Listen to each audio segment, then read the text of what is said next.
All right. Good morning, everyone. It's 10:44 in the morning on March 16th, 2021. I'm going to call it a day here. I've got a $461 recap to do. Yay, that's 461 bucks, it's respectable. So I traded a Ruby, SSY, and SBSW. So let's go over it a little bit here. So SBSW actually had is it 500 or 1,000 shares? I can't remember how many shares I had staggered. I think it was 500 staggered between 1841 here and 1910. Now I got filled at and so I staggered the orders in so that the last order was at 1895. So I kind of left it hanging. I didn't put one in at 1910.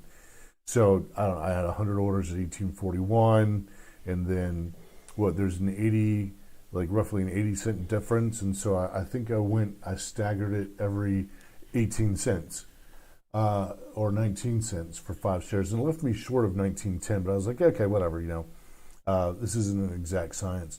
I only got filled, so my last order was at 1895 here. And I got filled on that 100 shares. And then it moved up, and it was really struggling at 1910. And so I let it go. Actually, I can pull it over. Let's look at the timestamp. Oh yeah, it does have timestamps. Okay. So SBSW.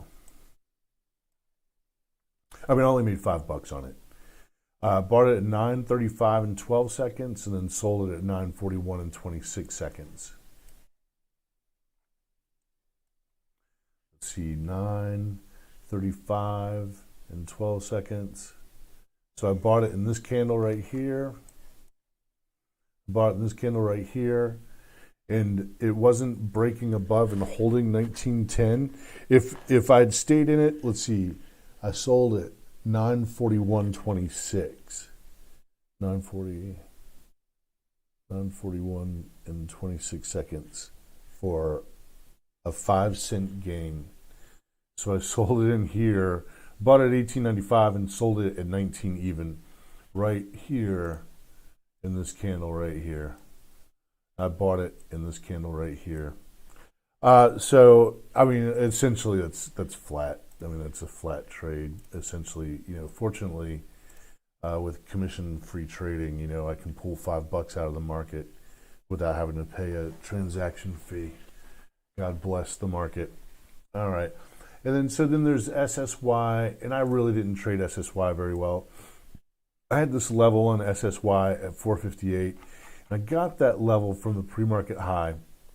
And so by the time I started, it rang, and by the time I got started looking at it, it was getting really close to pushing into a halt.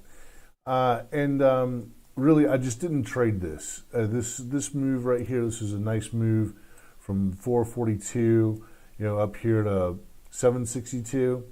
I definitely should have been in this trade, but I just wasn't really, sharp or on it this morning. I just didn't. I just let it go by me without jumping into it.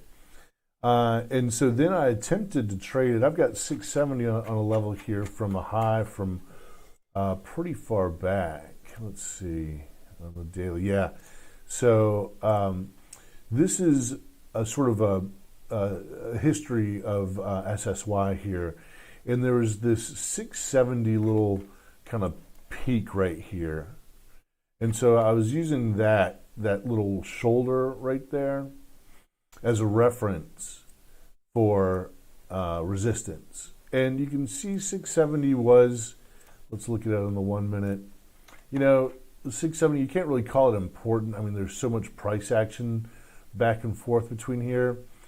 And so, let's see, the timestamp on my first trade, I took 500 shares and got 11 cents off of it. I bought it at 9:55 and 11 seconds.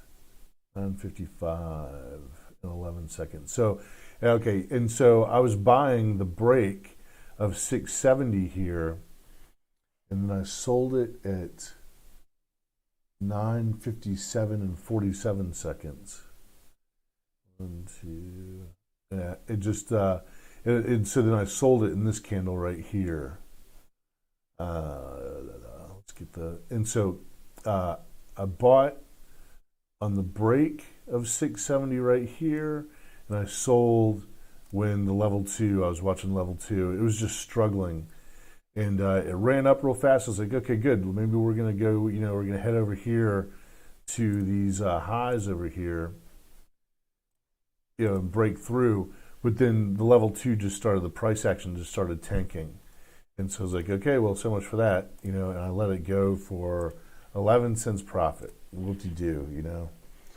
And so then the next trade I took on it, I don't have. It's so weird. I don't know why my brokerage account does this.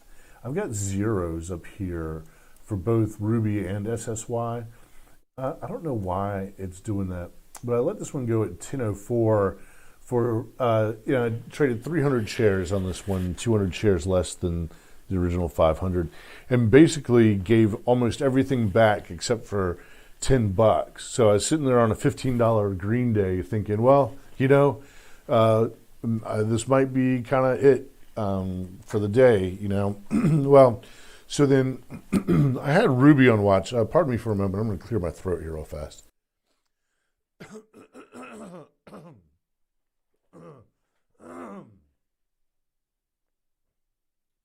All right, I'm back. Pardon me. Yeah, the winter weather. We got a little cold snap again, and my body likes warm weather, and so now that it's turned cold again, my body's saying, hey, bundle up a little bit better, buddy. It's still chilly out. Okay, so then Ruby. Now, and there are a couple things I want to take a look at here, go over. But let's look at Ruby first. Now, Ruby's doing a pretty good job here. So Ruby is curing cancer. Let's look. The headlines here are. Let's see. It launched a public offering, $150 million in shares. That was today. Okay, so that's why it's getting the pop that happened. No, that happened on the 15th. Sorry, that was yesterday. Public offering, healthcare sector. Where is the news?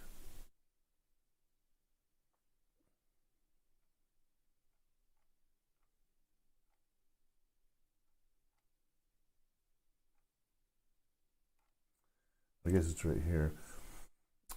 Safety study supports potential of cancer treatment candidate. Stock hits all-time high. So they're curing cancer. And the market loves it.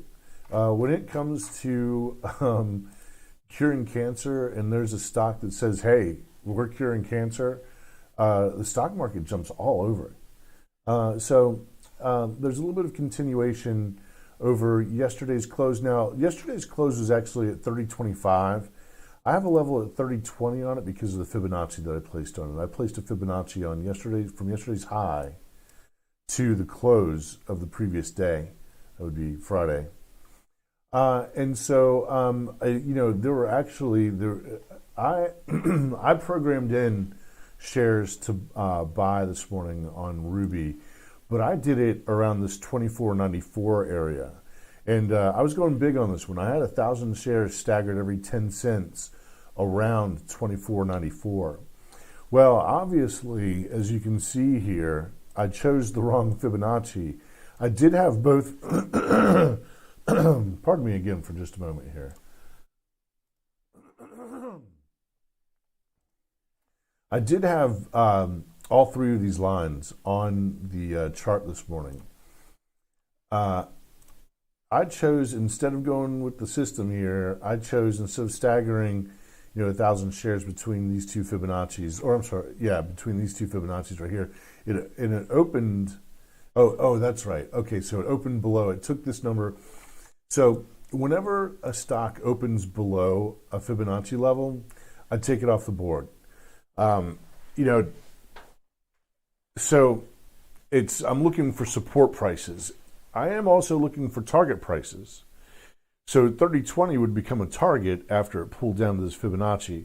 And based on that, I was like, okay, well, I'm going to go 2 Fibonacci's down, and I'm going to go heavy down here around 2497, 2494.